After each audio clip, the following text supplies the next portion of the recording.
Representative Steve Scalise, Republican of Louisiana, joins us. He is the House Republican whip.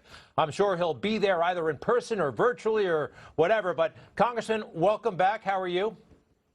Doing well, Greg. Good to be with you. And how are you doing? I'm great. I am a little bit puzzled by what I saw last night and what I'm anticipating tonight.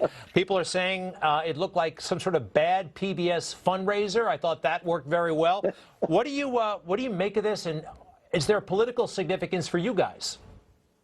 Well, if you don't expect too much tonight, you probably won't be let down. But if you look at the last 2 days, I mean, this shows you the problem with Joe Biden's campaign. There is no enthusiasm for his candidacy. You know, most of the speakers just trash Donald Trump.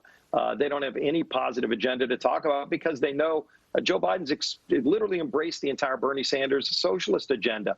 And they don't want to talk about that because they know the country is not socialist, but yet they're trying to masquerade him as if he's some moderate. I mean, even the New York Times headline on Kamala Harris, a pragmatic moderate. Give me a break. She's one of the most liberal senators in a place where all of the Democrats are liberal. So it's hard to achieve that. People don't want to defund police. They don't want to wreck our economy. They know that we had the hottest economy in the history of our country. And who better to bring it back after COVID than Donald Trump? And Joe Biden just wants to go back to the old playbook. I mean, John Kerry, for goodness sake, talking about foreign policy, the guy who gave Iran a nuclear weapon, who literally walked away from all of our allies. Now on the day that President Trump signs a deal between Israel and the United Arab Emirates, a major accord in the Middle East, you've got John Kerry trying to say, let's go back to their failed foreign policy. Give me a break. Yeah, no, I was surprised he was there. It's like he's a bit of a jinx, you know what I mean? And that Iran deal, I heard he walked into the room and he said, I gotta have a deal. I can't go back without a deal. Like, I want to buy the car. Now tell me how much it's going to cost. I mean, you'll walk out with the car, but you'll be broke at the end of the day. I mean, he literally gave Iran a nuclear weapon. Israel was furious because, and by the way, all of our allies in the Middle East were furious with that deal. That's why UAE is signing up. But there are other Middle Eastern countries that want to get good relations with Israel as well, because they know that now their real enemy is Iran getting a nuclear weapon. And, you know, President Trump has built a strong foreign policy record. And, oh, by the way, he stood up to Russia when you had Kerry and Hillary and Biden giving the Russia the keys to the store in Ukraine. They wouldn't sell the tank-busting missiles to Ukraine. And then Trump comes into office and they say, hey, we don't want troops. We just want the tank-busting missiles. Trump said, OK, I'll let you stand up to Russia. And boom, they pushed the tanks out. And then Trump standing up to China. Biden never stood up to China, and we know why. But let's talk foreign policy if they want to talk foreign policy, because Trump has delivered. Even though the mainstream media won't give him credit, these are major historic wins that he's delivered. I am surprised, by the way, that there wasn't more substance last night. I mean, it was like they all just read the New Yorker magazine.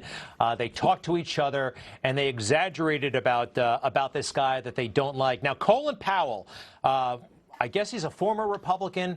Look, commands a lot of respect, although, quite frankly, let's face it, he blew it on the Iraq War. I think people overlook that he's basically endorsed every Democrat going back now, I don't know, 4 elections or so. But here he is from last night. Joe Biden will be a president we will all be proud to salute. With Joe Biden in the White House, you will never doubt that he will stand with our friends and stand up to our adversaries, never the other way around. Today, we are a country divided, and we have a president doing everything in his power to make it that way and keep us that way. What a difference it will make to have a president who unites us, who restores our strength and our soul. You know, number one, standing up to our enemies, I would just like it if Joe Biden could stand up. I'm serious. I hate to be mean, but sometimes I wonder about him. And but when did Joe Biden stand up? When they were giving Iran a nuclear weapon pathway? When did Joe Biden stand up when President Obama was literally shutting the door on Prime Minister Netanyahu of Israel? When did Joe Biden stand up? When Ukraine was pleading, saying, please sell us the missiles so that we can stop Russia. Joe Biden never stood up to Russia. Joe Biden didn't stand up to China. I'm not sure what Colin is talking about there, but he's never done it before in his 50 years of political office. Who would expect that he's going to do it now when Donald Trump is the one who stood up for our allies? I get to go around the world and meet with some of our friends and our allies around the world, and they love what Trump is doing. Some of them can't say it publicly because the media will just excoriate him. But they know that this president's rebuilt our military and is using our military to stand up to the bad guys, pushed ISIS out of the Middle East to where they're running to Africa, and we're going to push them out of Africa as well. Donald Trump did that when Biden was calling him the JV team with Obama. So if Colin Powell is worried about the soul of America, I suggest that he look at President Trump's Mount Rushmore speech. Talk about preserving and fighting for the soul of America. That was it. He should really review that. And finally, I do want to show this one more time. The moment that Joe Biden becomes the nominee, I'm sorry, it was kind of pathetic in that library with the confetti. It looked like a 9-year-old's birthday party. Go ahead and put that up if you can. It was just, I mean, I know this is not substantive or whatever, but come on. I mean, they could have done a little bit more. I hope you guys got something planned with a bit more punch next week.